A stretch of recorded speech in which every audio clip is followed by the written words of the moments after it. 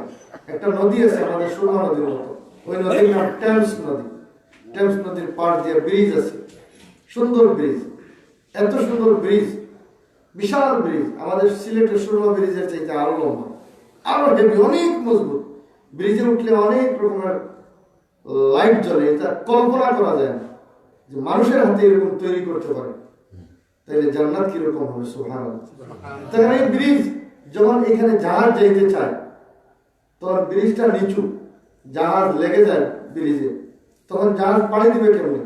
দুই দিকে দুইটা সুইচ আছে, এত সুন্দর সুইচ, এই সুইচ দিয়ে বিশাল ওজন হাজার হাজার টন ওজন এই ব্রিজের, প্রতিদিন কয়েক লক্ষ গাড়ি যায় ব্রিজের উপর। এখন বুঝেন ব্রিজটা কত হেভি মজবুত। ওই দুই সুইচের কারণে অটোমেটিকলি এই ব্রিজ মাঝখানে একটা জোড়া আছে, জোড়ার থেকে দুই দিকে এইভাবে উঠে যায়, নদী খালি, জাহাজ চলে যায়, আবার সুইচ দিয়ে আস্তে আস্তে এসে লেগে যায়।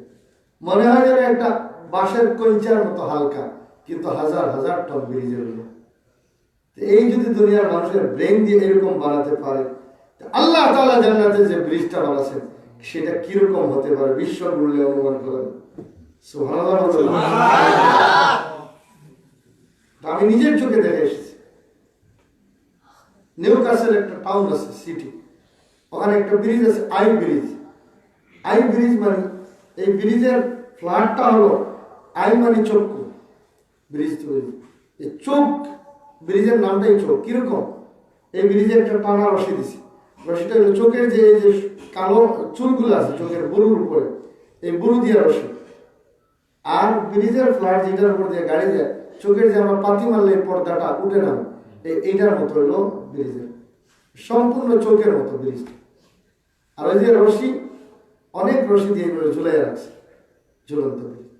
এক একটা রশিতে 18 রকমের এই রশির ভিতরে থেকে লাইট জ্বলে, এটা ঝুলন্ত, এই রশি দিয়ে ঝুলে রাখছে। তখন জাহাজ যখন যেতে চায়, এই রশিটা সুইচ দিয়ে উপরে উঠতে যায়, রশি একদম মনে হয় যে কান ধরে উঠেছে। আবার জাহাজ চলে যায়, এই রশিটা ঝুলে যায়, ব্রিজ সমান হয়ে যায়, গাড়ি চলে। পৃথিবীর ব্রিজ যদি এরকম বানাতে পারে, আল্লাহর জান্নাতের ব্রিজ কিরকম হতে পারে? মুসলমান, এই দুনিয়া দেখে আখিরাতের জন্য লোভ করো আর বেশি করে ইবাদত করো, ঠিক কিনা বেটি?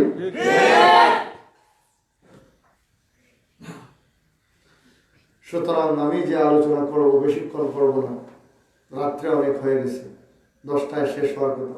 কিছু লেট হলে অবশ্যই অসুবিধা হবে, ঠিক কিনা? যারা কথা বলতেছেন এদের অসুবিধা। ক্যারাম বোর্ড খেলতে বসলে রমজান মাসে সেহরি খাই একসাথে ঘুমাবে, ঠিক কিনা? সারা রাত ক্যারাম খেলে কাটাইতে পারে। যদি এরকম ক্যারাম বোর্ড খেলা ফজর পর্যন্ত সেহরি পর্যন্ত সময় কাটাইতে পারে, তো এইটা তো আখিরাতের ক্যারাম খেলা, হ্যাঁ ঠিক না? সওয়াবের ক্যারাম খেলা। এই খেলায় আমরা যদি 1 ঘন্টা লেট করি, অসুবিধা আছে? মাশাআল্লাহ, খুব জোশ দেখা যায়। এই জন্য গায়ে হলুদ যদি হয় বিবাহ, তো দাদা আমার নাতিনের বিয়া, আরেক নাতিনের বিয়া আসতে আসতে আমার হায়াতে পুষাইব না, তো এই নাতিনের বিয়া বালার করে খাই, তোর গায়ে হলুদে কি করে সারা রাত দাদা তাহাজ্জুদের বাদ দিয়ে তাহাজ্জুদ পড়ার কথা, কিন্তু উনি গায়ে হলুদের মিষ্টি খাওয়ার লেগে তাই 2টা পর্যন্ত চেয়ারে বসে থাকে, ঠিক কিনা ঠিক বলে? বুড়ার যদি এই অবস্থা হয় দাদা, তাহলে জোয়ানের কি অবস্থা? এইটা তো আর পাগলের মতোই হয়ে গেছে, পাগলা কুকুরের মতো গায়ে হলুদ। আর খায় কি?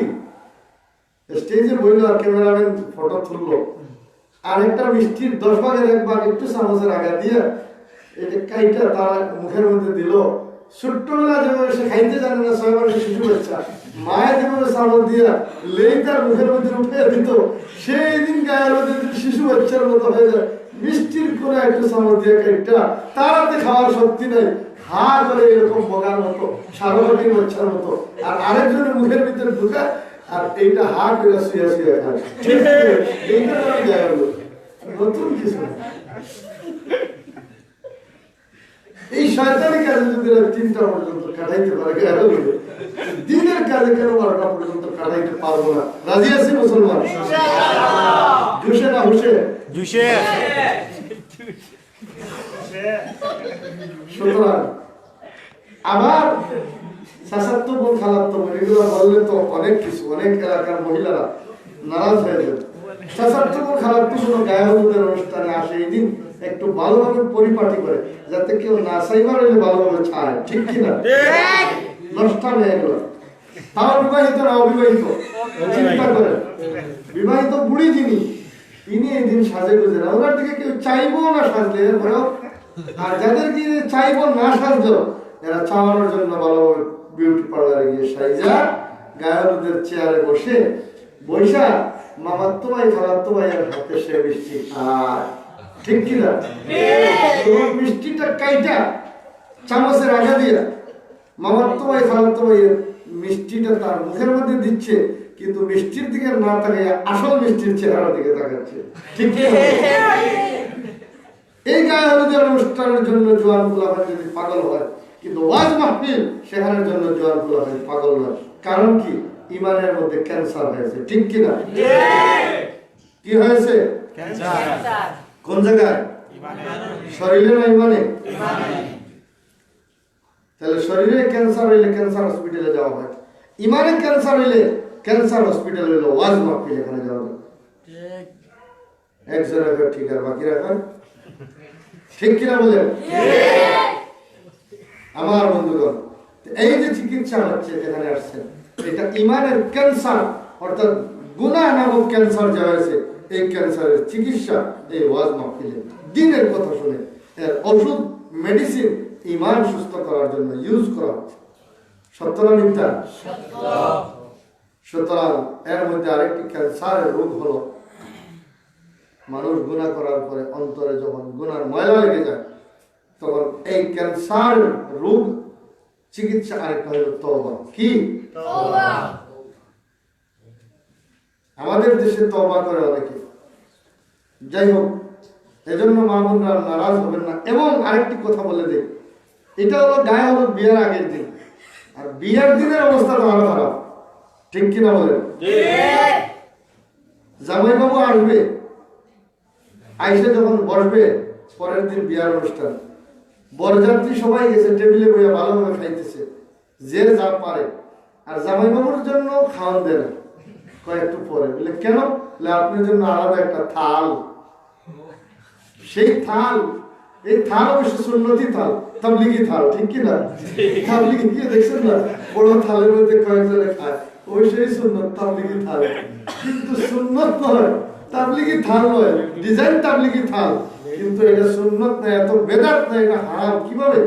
এই থালের মধ্যে বিভিন্ন প্রকারের খানার আইটেম, এর মধ্যে একটা থাকে আলু ভর্তা। জামাইবাবুর নসিবে এই দিন ভালো জিনিস আলু ভর্তা। বলেন তো সবচেয়ে গরিব মানুষের খাবার হলো আলু ভর্তা, কিন্তু নতুন বর নতুন জামাই তারা এই দিন আলু ভর্তা খাওয়ায়। কিভাবে? যে আলুকে সিদ্ধ করে একটা মুরগি বানায়, ঠিক কিনা? এই হাঁসটার মধ্যে সুটফুট লাগাইয়া রঙ লাগাইয়া এইটাই জামাইবাবুর বড় বিরাট থাল। হাঁস খাওয়াইতেছে, হাঁস খাওয়াইতে সে না আলু সিদ্ধ খাওয়াইতেছে। এটা দামি খাবার না কম দামি? সবাই গুস্ত বরযাত্রীরা টেবিলে, আর জামাইবাবুর জন্য আলু সিদ্ধ করে হাঁস বানাইয়া আলু সিদ্ধ খাওয়াইতেছে। কত অপমান করলো, দেখাইতেছে সম্মান, কিন্তু কাজে কর্মে অপমান, ঠিক কিনা বেটি? এজন্য আপনারা যারা বিয়ে করেন না, এই থাল খাবেন না, নাহলে আলু সিদ্ধ নিষেধ করে। আমার বন্ধুগণ, আপনারা হাসতেছেন, হাসার কথা না, কান্নার কথা। বর্তমান সিচুয়েশন, সমাজ এত নষ্ট, এত এত কি বলবো। যাই হোক, তারপরে এই তো থালের ডিজাইন, খাওয়ানোর ডিজাইন। এখন আমি এক জায়গায় দেখলাম, আবার এই হাঁসের নিচে সিদ্ধ করা একটা ডিমও থাকে। তার মানে এই আলু ভর্তা দিয়ে হাঁস বানাইছে, এর নিচে ডিম রাখছে, মানে এই হাঁসেই এই নগদ ডিম পাইয়া জামাইবাবুর কাছে প্রেজেন্ট করছে। দেখছেন কি এগুলো আপনারা? এই হলো আগের রাত্রির গায়ে হলুদের অবস্থা, আর পরের দিন জামাইবাবুর থাল খাওয়ার অবস্থা। এটার নাম থাল, বুঝছেন? তারপরে আমি কিভাবে জানেন? ওই দিন ওই যে বললাম, গায়ে হলুদ আগের দিন যারা আসিল মিষ্টি খাওয়াইছে, খাইছে, এই দিন যুবতী মেয়ের, এরা কারা সম্পর্কে শালী, স্বাস্থ্যশালী, নিজের শালী, গ্রামের শালী, পাইকারি শালী। শালী কত প্রকার আছে না? বাজাইরের শালী, এই দিন বাতিজিও শালী হয়ে যায়। সেও ওই থালটা 15-20 জন যুবতী মহিলারা এমন ভাবে ধরে, মনে করেন গড়গুড়ি হুজুরের কাছে মুরিদ হইতে যেমন রুমালের কোনায় ধরতো, ঠিক তদ্রুপ ভাবে থালের কোনায় কোনায় 8-10 জন মহিলা তহিরা আস্তে আস্তে আস্তে ভদ্রতার সাথে এক কাইক দুই কাইক দিয়ে দিয়া তাড়াহুড়া করে আসে না, কিন্তু ধীরে ধীরে। আবার ক্যামেরাম্যান সুন্দর করে ধরছে, যারা থালটা নিয়ে আসতেছে এই সাইজা সুইজা যুবতী মেয়ে অবিবাহিত দুলাভাইয়ের জন্য থাল, তাই না? এখন দে না, এই থাল বিক্রি করে কত বড় দোকানদার, ঠিক কিনা বেশি? দুলাভাই থালের বকশিস দেন, থাল দিব না। তখন দুলাভাই বিপদে পড়ছে, 500 টাকা 3-4টা দলে গেলে, তারপরে শালীরা সব মিলে আলু ভর্তা আর আলু সিদ্ধ মার্কা ওই থাল ওইটা জামাই বাবুর কাছে বিক্রি করলো, দিল। টাকা না দিলে দেয় না। এই হলো সত্য না মিথ্যা? আপনাদের এলাকায় আছে? আছে বলুন। আল্লাহ মাফ করুন, হেদায়েত করুন, জোরে বলেন আমিন। এইরকম বিয়া যারা হয়, বিয়া যারা করে, তাদের স্বামী স্ত্রীর মধ্যে মহব্বত হবে কি করে? খালি তো ঝগড়াই হওয়ার কথা। আমি মুফতি, কত ফতোয়া আসে খালি তালাকের ফতোয়া। এইরকম বিয়া করলে তো তালাক হবেই। নবীর তরিকা মতো বিয়ে করে দেখেন, হযরতে আলী এবং হযরতে ফাতেমার যেমন সংসার ছিল সুখের, শান্তির, মহব্বতের, আপনার স্বামী স্ত্রীর সংসারটা তেমনি হয়ে যাবে। ঠিক কিনা বেটি বলে? এই যুবকরা, এরকম থাল খেয়ে বিয়ে করবা না থাল ছাড়া? যারা বিয়ে করছে এরা হবে থাল ছাড়া। আচ্ছা, আপনারা তো বিয়ে করে ফেলছে, তাহলে কি আর মানে দ্বিতীয়টা করবে না, এই জন্য সিরিয়ালও থাকবে। আলহামদুলিল্লাহ, আল্লাহ রাব্বুল আলামিন নবীর সুন্নাত মতো, নবীর তরিকা মতো বিয়া করা এবং করানো, বিয়া হওয়া এবং হওয়ানো তৌফিক দান করেন। জুড়ে বলি আমিন। আমার নাতিরও ঘুম চলে গেছে, মাশাআল্লাহ। ঠিক আছে, কিছু ঘুম যাওয়াইলাম, এখন কিছু ওয়াজ করি, সামান্য সময়, বেশি সময়। আল্লাহ রাব্বুল আলামিন কোরআন শরীফের মধ্যে বলেন, ومن يعمل سوءا أو يظلم نفسه ثم يستغفر الله يجد الله توابا رحيما. الله أكبر، الله أكبر। এজন্য বলছিলাম, অন্তরের মধ্যে গুনার ক্যান্সার হয়ে যায়, তার চিকিৎসা হলো 1 নম্বর আল্লাহর জিকির। এর মধ্যে আল্লাহর নবী বলেন, অন্তরটা একদম দুধের মতো সাদা পরিষ্কার করে আল্লাহ রাব্বুল আলামিন সৃষ্টি করেছেন কলব, দিল। জন্মসূত্রে এটা কালো দাগ ছিল না, একদম দবদবে সাদা।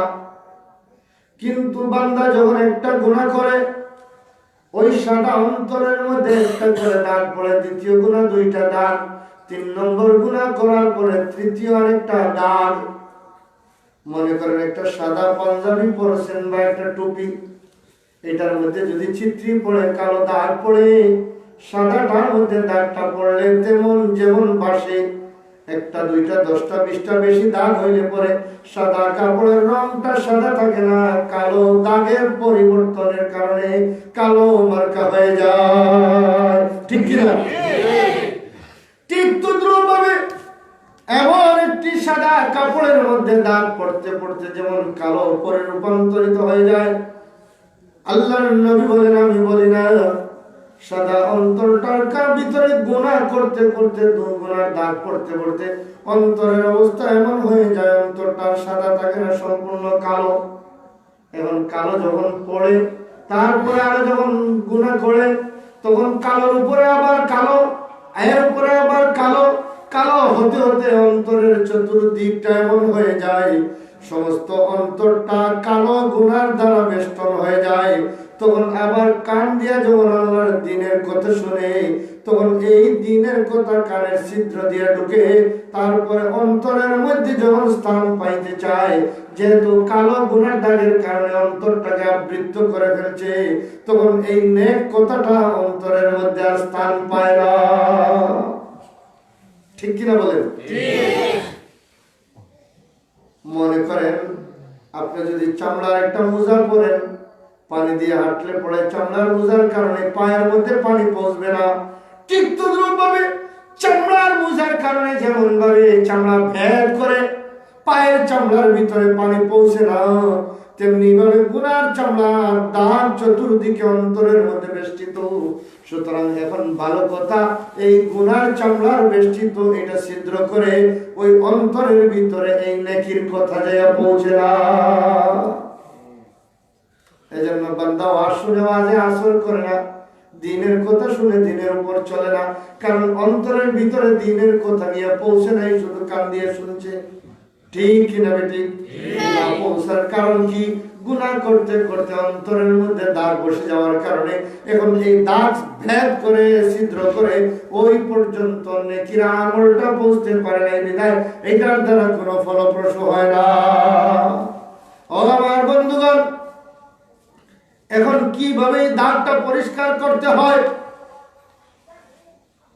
বাথরুমের মধ্যে যখন কমেটের ভিতরে ময়লা লাগে তখন হারপিক লিকুইড দিলে ওখানের মধ্যে ময়লার দাগ ছুটে যায়, কিন্তু অন্তরের মধ্যে সেই হারপিক দিলে, সেই সাবান দিলে, সেই সার্ফ এক্সেল দিলে অন্তরের গুনার দাগ পরিষ্কার করা যাবে না।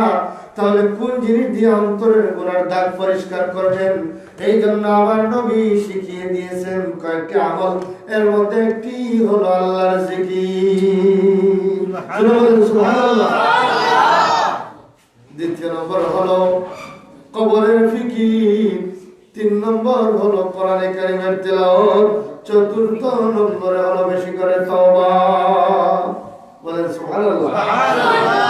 ও আমার বন্ধুগণ, এজন্য আল্লাহ রাব্বুল আলামিন তার নবী হাদিসের মধ্যে বলেছেন, ওয়াল্লাহি লা আস্তাগফিরুল্লাহ ফি কুল্লি ইয়াউমিন 100 মাররা। বুখারীতে আছে, মুসলিমেও আছে। এক হাদিসে আছে 70 বার, আর এক হাদিসে 100 বার। আল্লাহর নবী বলেন, আমি দুনিয়াতে জন্ম থেকে মৃত্যু পর্যন্ত একটা ছোট গুনাহ করি নাই, বড় গুনাহ তো করি নাই, কবিরা তো করি নাই। আমি নবীর খাতিরে আল্লাহ রাব্বুল আলামিন আসমান জমিন সব কিছু সৃষ্টি করেছেন। আমি নবীর খাতিরে এমনকি জান্নাত জাহান্নাম আরশ কুরসি লওহ চন্দ্র সূর্য নক্ষত্র সবকিছু আমি নবীর খাতিরে আল্লাহ বানাইছেন। এত দামি নবী, আমি জীবনে একটা ছোট্ট গুনাহ করি নাই, নাবালিগ অবস্থায় বালিগ অবস্থায় তো করি নাই। তারপর আমি নবী ডেইলি 70 বার 100 বার করে আল্লাহর কাছে তওবা করি। সুবহানাল্লাহ। কেন তওবা করি? নবীজি শিখিয়ে গেছেন আমাদের উম্মতদেরকে, ও উম্মত, আমি নিষ্পাপ নবী, এত দামি নবী, আমার খাতিরে সব তৈরি।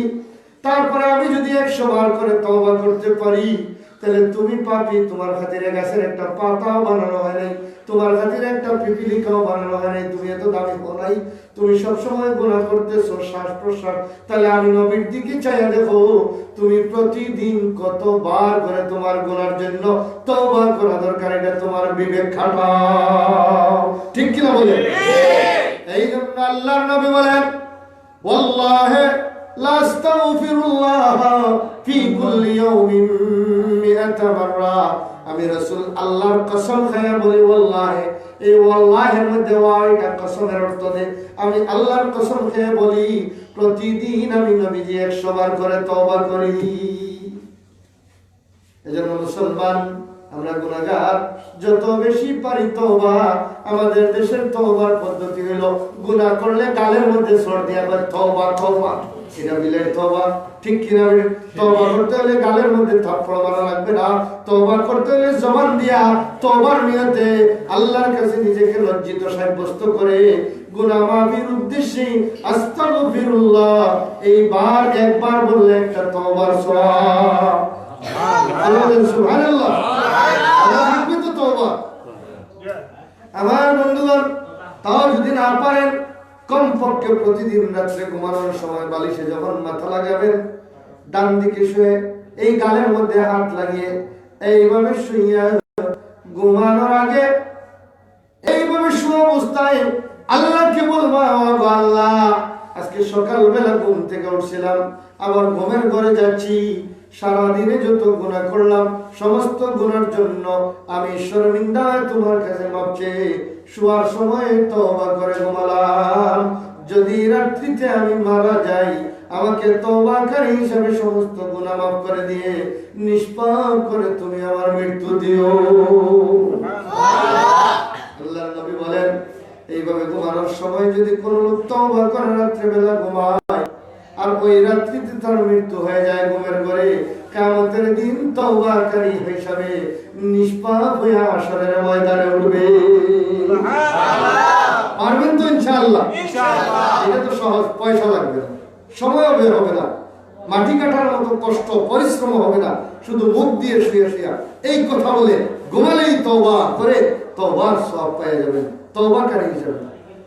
জন্য আল্লাহ রাব্বুল আলামিন কোরআন শরীফের মধ্যে বলেন, ওয়া মান ইয়ামাল সুআন আও ইয়াজলিম নাফসা। আমার আল্লাহ রাব্বুল আলামিন আমাদেরকে আশ্বাস দিয়েছেন। আশ্বাস কে দেন? কে? আল্লাহ। কোন মন্ত্রী, এমপি, মিনিস্টার, চোর চামান্ডা এগুলোর আশ্বাস নয় যে মন্ত্রী এমপি যদি বলে এই রাস্তা করে দিল, পরবর্তীতে দেখা যায় আর খবরই নেই। এইরকম মিথ্যা আশ্বাস ইলেকশনের আগে দেয়, ইলেকশনের পরে ভোট পাইয়া পাস করিয়া আর বাস্তবায়ন করে না, এরকম মার্কা আশ্বাস নয়। আমার আল্লাহ রাব্বুল আলামিন কোরআনের এই আয়াতে আশ্বাস দিয়েছেন। সুতরাং আল্লাহর আশ্বাস মিথ্যা না সত্য? 100 ভাগের মধ্যে 110% সত্য। এজন্য আল্লাহ আশ্বাস দিয়েছেন গুনাহগারের জন্য, ওয়া মান ইয়ামাল সুআন, এটা আল্লাহর আশ্বাস। আল্লাহ বলেন তোমাদের মধ্যে যদি কোনো ব্যক্তি গুনার আমল করে, সুআন মানে গুনাহ, গুনার কাজ করে, বসেছে শয়তানের দোকানে পড়ে, এরপর আল্লাহ রাব্বুল আলামিন আও ইয়াজলিম নাফসা, গুনাহ করতে করতে নিজের নফসের উপর এমন জুলুম করেছে, জুলুম করতে করতে গুনাহ করতে করতে নিজে জালিম হয়ে বসে আছে। সুতরাং এইরকম জালিম ব্যক্তি, গুনাহগার ব্যক্তি যদি আমার আল্লাহ রাব্বুল আলামিনের কাছে তওবা করে, সুম্মা ইস্তাগফিরুল্লাহ, তাহলে আমার আল্লাহ রাব্বুল আলামিন বলেন এরপরে যদি তওবা করে, এরপরে যদি তওবা করে, কারেন্ট চলে গেছে কোনো অসুবিধা নাই, আমাদের ওয়াজ চলবে, রাজি আছেন তো ইনশাআল্লাহ? সামন দিক দিয়ে কেউ তাকাবেন না, সামন দিক দিয়ে তাকা। কারেন্ট গেছে তো কি হয়েছে? আল্লাহ রাব্বুল আলামিন আমাদের জবানের কারেন্ট তো বন্ধ করেন নাই, ঠিক কিনা বলেন? বলেন সুবহানাল্লাহ। সুতরাং আল্লাহ রাব্বুল আলামিন বলেন সুআন আও ইয়াজলিম নাফসা, গুনাহ করতে করতে গুনাহগার হয়ে গেছে, আও ইয়াজলিম নাফসা, গুনাহগার হইতে হইতে নিজের নফসের উপর জুলুম করে ফেলছে। এখন কি করবে? কোথাও যাওয়ার জায়গা, কোথাও যাওয়ার কোনো সুযোগ নাই। ইস্তাগফিরিল্লাহ, আমার আল্লাহ রাব্বুল আলামিন বলেন তাহলে তুমি তওবা করো, ইয়াজিদিল্লাহ তাওয়াবার রহিমা, তাহলে তওবা করার সাথে সাথে আমি আল্লাহ রাব্বুল আলামিনকে তোমার তওবা কবুলকারী হিসেবে তোমার কাছে পাইবা, তোমার গুনাহ মাফ করার জন্য আমি মাওলায়ে কারীম রেডি। সুতরাং আল্লাহ রাব্বুল আলামিনের কাছে তওবা করব আমার বন্ধুগণ। এই জন্য তওবার ফজিলতের আরো অনেক গুরুত্বপূর্ণ কথা হাদিস পড়েছিলাম যে দুনিয়ার মধ্যে সবচেয়ে গুনাহগার ও ব্যক্তি যে গুনাহ করে, আবার ওই গুনাহগার ব্যক্তি তওবা করার পরে দুনিয়ার মধ্যে সবচেয়ে বড় নেককার হয়ে যায়। কিভাবে হয় এই ব্যাখ্যার সময় নেই, কারেন্ট চলে গেছে, এজন্য দোয়া করে নেই। তাই আলহামদুলিল্লাহ আল্লাহ রাব্বুল আলামিন এই মাদ্রাসাকে কবুল করুন। রোহানি ফয়েজ আল্লামা নুরুদ্দিন রহমতুল্লাহ আলাইহি গহরপুরি হুজুর, ওনার নামে নামকরণ, সুবহানাল্লাহ। ওই বুজুর্গানে দিনের রোহানির দ্বারা এই মাদ্রাসাকে যেন আল্লাহ আরো তরক্কি দান করেন, জোরে বলি আমিন। অল্প দিনে মসজিদ, মাদ্রাসা এবং মহিলা শাখা, হেফজ শাখা, বোর্ডিং শাখা, সব শাখা দেখতেছি আলহামদুলিল্লাহ। আমি গতবারও দাওয়াত দিয়েছিলেন, আসতে পারি নাই আমার সময়ের ব্যস্ততা। 3 বছর আগে আসছিলাম, এবার আসলাম, দেখে আমি খুশি হয়ে গেছি। আল্লাহ দিন দিন আরো তরক্কি দান করুক। অনেক পরিশ্রম করতেছেন, এই পরিশ্রমকে ওসিলা করে আল্লাহ সকলকে নাজাতের ফয়সালা করুন, জোরে বলি আমিন। আল্লাহুম্মা আমিন, আল্লাহুম্মা রব্বানা যালামনা আনফুসানা ওয়া ইল্লাম তাগফির লানা ওয়া তারহামনা লানাকুনান্না মিনাল খাসিরিন। রব্বুল আলামিন, আয় আল্লাহ, ইয়া আরহামার রাহিমিন, সকাল থেকে নিয়ে পর্যন্ত যা কিছু আলোচনা করেছেন, হয়েছেন, শুনেছেন, আল্লাহ সকল আলোচনাগুলোকে তুমি কবুল ও মঞ্জুর ফরমাও। আল্লাহ এই মাহফিলকে আয়োজন করতে গিয়ে যারা টাকা দিয়ে, পয়সা দিয়ে, শ্রম দিয়ে, বুদ্ধি দিয়ে, মেধা দিয়ে, আল্লাহ নিজের শারীরিক পরিশ্রম দিয়ে সহযোগিতা করে, আল্লাহ সকলের সব ধরনের পরিশ্রমকে ওসিলা করে আল্লাহ কিয়ামতের দিন আমাদের জন্য নাজাতের ফয়সালা করে দিও আল্লাহ। আয় আল্লাহ এই মাহফিলকে ওসিলা করে অত্র এলাকার तमाम মুর্দিগানের গুনাহকে মাফ করে দাও আল্লাহ। মাহফিলকে ওসিলা করে অত্র এলাকার দনে দৌলতে, ইমানে, আমলে, ইসলামে আল্লাহ সব কিছুর মধ্যে উন্নতি দান করে দাও রব্বুল আলামিন। এই মাদ্রাসা এই মসজিদকে তুমি কবুল, আল্লাহ এই মসজিদগুলোকে মাদ্রাসাগুলোকে যারা আবাদ করতেছেন আল্লাহ পরিশ্রম করতেছেন, বিশেষ করিয়া আল্লাহ জনাব মোহতামিম সাহেব অসুস্থ মানুষ, নিজে খায়া না খায়া এত কষ্ট করে আল্লাহ মানুষের দুয়ারে দুয়ারে হাজির হয়ে মাদ্রাসার জন্য কত কিছু করে, টাকা পয়সা জোগাড় করে আল্লাহ এই খাতিরে ওনার বেমারকে তুমি সুস্থ করে দাও আল্লাহ, ওনার হায়াতে বরকত দাও। যারা করেছেন আল্লাহ, যারা দিয়েছেন আল্লাহ, যারা এসেছেন আল্লাহ, যারা মাহফিলকে সফল করেছেন আল্লাহ, আল্লাহ আমাদের সকলকেও দুনিয়া আখিরাতের তরফে উন্নতি দান করে দাও আল্লাহ। রিজিক রুটির মধ্যে বরকত দাও আল্লাহ, দনে দৌলতে বরকত দাও। যে যে গাটের মধ্যে আটকা আছে তুমি আল্লাহ উদ্ধার করে দাও আল্লাহ। বিশেষ করে আল্লাহ আমাদের মধ্যে অনেকের মা নাই, যে মা নিজের হাতে কবরে রেখে সে আজ পর্যন্ত ঘরে গিয়া মা বলে ডাক দিলে মাকে তো পাওয়া যায় না, খবরে মা শুয়ে আছে আল্লাহ। আমাদের মা নাই, যা অনেকের বাবা নাই, এতিম, যে বাবা সারাদিন পরিশ্রম করে বাড়িতে আসার আগে কোনো কিছু ফরমাইশ করলে আগে আমাদের ফরমাইশ মতো নিজের চাহিদা মতো জিনিসটা দোকান থেকে কিনে আল্লাহ ঘরে আসার আগে আমাদের জন্য নিয়ে আসছেন ইয়া আল্লাহ। এত আদরের বাবা, যারা সেই বাবাকে কবরে রেখে এসেছি আল্লাহ, আজকের মাহফিলে তাদের কথা বলি না ও আল্লাহ, আমাদের ওই মৃত্যু মা বাবার কবরে আযাব দিও না, তাদের কবরখানাকে জান্নাতের বাগান বানায়া দাও আল্লাহ। এই মাত্র কারেন্ট চলে গেল, অন্ধকার হয়ে গেল, কত ভয় লাগে এত মানুষ থাকা সত্ত্বেও, কিন্তু অন্ধকার জঙ্গলের মধ্যে কবর, সেখানে তো মানুষ নাই, সাথী নাই, বাতি নাই, অন্ধকার কবরে আমাদের মা, আমাদের বাবা,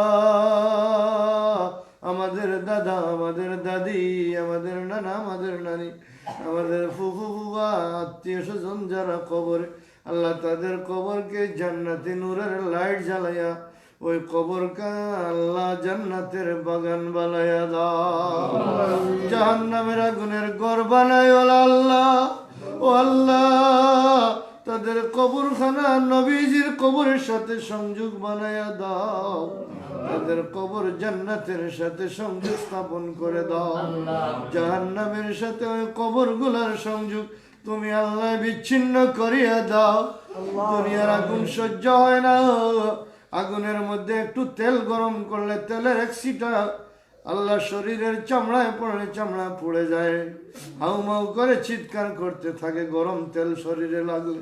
কিন্তু জাহান্নামের আগুন তো নবীজি হাদিসে বলেছেন 3000 বছর গরম করতে করতে একদম কালো রঙের কালো হয়ে যাবে জাহান্নামের আগুন। আল্লাহ ওই আগুনের মধ্যে যখন নিক্ষিপ্ত করা হবে, আল্লাহ আমার নবী বলেছেন জাহান্নামী ব্যক্তির জন্য নিচে তুষক দেওয়া হবে আগুনের, উপরে লেপ দেওয়া হবে আগুনের, সাইডে আগুন, বামে আগুন, নিচে আগুন, উপরে আগুন। আল্লাহ আগুনের বিছানা, আগুনের ঘর, মাঝখানে শোয়ানো হবে আল্লাহ। আল্লাহ আমাদের মুর্দাদের জন্য ওই কবরকে এই ধরনের আগুনের বিছানা ঘর বানায় আল্লাহ, তাদের কবরকে জান্নাতের বিছানা বানাইয়া দিও আল্লাহ। সাথী নাই রে, বাতি নাই রে, অন্ধকার কবরে আমরা রে দেখিও আল্লাহ মায়ার নজরে, আমরা রে দেখিও আল্লাহ মায়ার নজরে। বিবি বাচ্চা সামনে রাখিয়া যেদিন আজরাইলে খাড়িয়া নিবা যান, দয়া করে সঙ্গে দিও দৌলতে ঈমান। আল্লাহ আমাদেরকে বেঈমান বানাইয়া দুনিয়া থেকে উঠাইও না, দয়া করে সঙ্গে দিও দৌলতে ঈমান। ভাই বন্ধু আরো যত আসে দুস্থ দার, সকলে রাখিয়া আইবা অন্ধকার কবরের মাঝার। আল্লাহ আল্লাহ সেই অন্ধকার কবর, দুনিয়াতে একটা মশায় কামড় দিলে আমরা সহ্য করতে পারি না, কবরের মধ্যে বিষাক্ত সাপ, আমার নবী বলেছেন একবার কামড় দিলে 40 বছর পর্যন্ত আল্লাহ এই কামড়ের বেদনা থাকতে থাকবে। এই বিষাক্ত সাপে কামড়াইবো, সাপে কাটবো, গুর্জে মারবো, হায় রে হায়, আগুন জ্বলিয়া উঠবো কলিঞ্জা।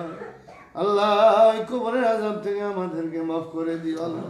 আল্লাহ আমরা কবরের আযাবে বড় ভয় পাই, ডরাইয়া আল্লাহ।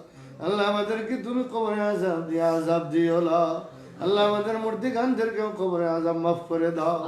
আল্লাহ আমাদের আত্মীয় স্বজনকে মাফ করে দাও। আল্লাহ আমাদের মার বংশ সবাই কবরের আযাবকে মাফ করে দাও। আল্লাহ আমাদের বাবার বংশ, শ্বশুর শাশুড়ির বংশ, চাচা চাচি, দাদা দাদি, নানা নানির বংশ যত মানুষ কবরে আছে আল্লাহ তাদের কবরে আযাবকে তুমি মাফ করে দাও। এ আল্লাহ তুমি তাদের কবরে আযাবকে মাফ করে দাও। গুনার কারণে রহমত দূরে না রাখিও, আমরা যদি বলি আল্লাহ তুমি না বলি। আয় আল্লাহ আজকে আমরা তওবা করতে যাই, আমরা মাফ ফরমাও আল্লাহ। যত মানুষ আমিন কইরে সবাইকে মাফ ফরমাও। পর্দানিশীল অনেক মা বোন বল দোয়া শরীক হইতা ইয়া আল্লাহ, আল্লাহ তারাও তুমি মাফ ফরমাও। ইয়া আল্লাহ অনেক বুড়া মানুষ আছেন ইয়া আল্লাহ, তাদের কত ধরনের অসুখ শরীরের মধ্যে আল্লাহ, তুমি মওলারে ডাকতে চাইলেও নামাজ পড়তে চাইলেও অসুস্থতার কারণে তোমারে মন ভরিয়া ডাক্তার পারেন না ইয়া আল্লাহ। আল্লাহ তাদের অসুখকে তুমি সুস্থ করিয়া দাও। আল্লাহ যুব সমাজকে তুমি দিনদার বানাইয়া দাও। আল্লাহ এই মাদ্রাসাকে তুমি কবুল করে নাও। আল্লাহ তালাবাকে কবুল করে নাও। আল্লাহ এই মাদ্রাসা থেকে বড় বড় হাক্কানি আলিম তৈরি করে দাও। আল্লাহ আল্লামা নুরউদ্দিন গওহারপুরীর মতো আলিম এই মাদ্রাসা থেকে তুমি তৈরি করে দাও। আল্লাহ আল্লাহ যত ধরনের রুকাউট আছে আল্লাহ দূর করে দাও। যত ধরনের অভাব অনটন আছে আল্লাহ তুমি আল্লাহ দূর করে দাও। আল্লাহ তোমার গায়েব থেকে নুসরত, গায়েব থেকে সাহায্য, গায়েব থেকে টাকা পয়সার ব্যবস্থা করিয়া দাও। আল্লাহ মোহতামিম সাহেব বহু কষ্ট করতেছেন আল্লাহ, ওনার হিম্মত তুমি বাড়াইয়া দাও। কমিটির লোক সহ আল্লাহ আল্লাহ ওনার মুক্তিযোদ্ধা কুটি মিয়া যাও বহুত পরিশ্রম করছেন আল্লাহ, আল্লাহ ওনারা তুমি হায়াত বরকত দাও। আল্লাহ দেশে বিদেশে যত আছেন সবার রুজি রোজগারের মধ্যে বরকত দাও। ইয়া আল্লাহ অত্র অঞ্চলকে তুমি দ্বীনের মরকজ বানাইয়া দাও। আল্লাহ আখিরে দরখাস্ত যেদিন হায়াত শেষ হয়ে যাবে আল্লাহ আমাদেরকে আলসার ক্যান্সার দিয়া মৃত্যু দিও না। ও আল্লাহ হার্ট অ্যাটাক করাইয়া মৃত্যু দিও না। আল্লাহ প্যারালাইসিস রুগী বানাইয়া আল্লাহ বিছানার মধ্যে গড়াগড়ি বাওয়া, পেশাব পায়খানার মধ্যে গড়াগড়ি বাওয়া মৃত্যু দিও না। সুস্থতার সাথে হায়াত বাড়াইয়া দিও আল্লাহ। আল্লাহ করোনার মতো গজব দিয়ে আমাদেরকে মারিও না। ও আল্লাহ দেশে বিদেশে বহু মানুষ, লন্ডনে, আমেরিকায়, আল্লাহ ইউরোপে করোনার দ্বারা আক্রান্ত, আমরা তো বুঝতেছি না ওরা বড় বিপদে। ও দয়ার আল্লাহ তোমার কাছে ভিক্ষা চাই, আসমানের গজবকে আসমানে উঠায়া নাও, জমিনের গজবকে জমিনের নিচে দফন করে দাও। জমিনের অধিবাসী আমাদেরকে তামাম করুণা সহ তামাম জটিল কঠিন অসুখ বিসুখ গজব থেকে হেফাজত ফরমাও। আল্লাহ তুমি হেফাজত ফরমাও। আল্লাহ তুমি হেফাজত ফরমাও। আল্লাহ আমাদের গুনার কারণে হালাক করিও না। আল্লাহ আমাদের গুনার কারণে ধ্বংস করিও না। আল্লাহ আমাদের গুনার প্রতি তওবা করলাম, মাফ করে দাও। আল্লাহ গুনার দিকে না চাইয়া তোমার দয়ার দিকে চাইয়া আমাদের উপরে রহম আর দয়ার ফয়সালা করে দাও।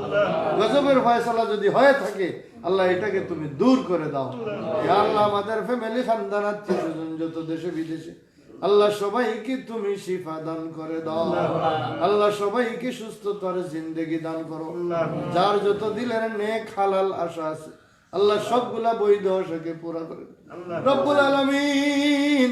যেদিন আমাদের হায়াত শেষ হয়ে যাবে সেই দিন দৌলতে ঈমান দিয়া মৃত্যুর আগে তওবা করাইয়া নিষ্পাপ বানাইয়া আল্লাহ নবীজির চেহারা দেখাই দেখাই আজরাইল আমাদের কাছে পাঠাইও।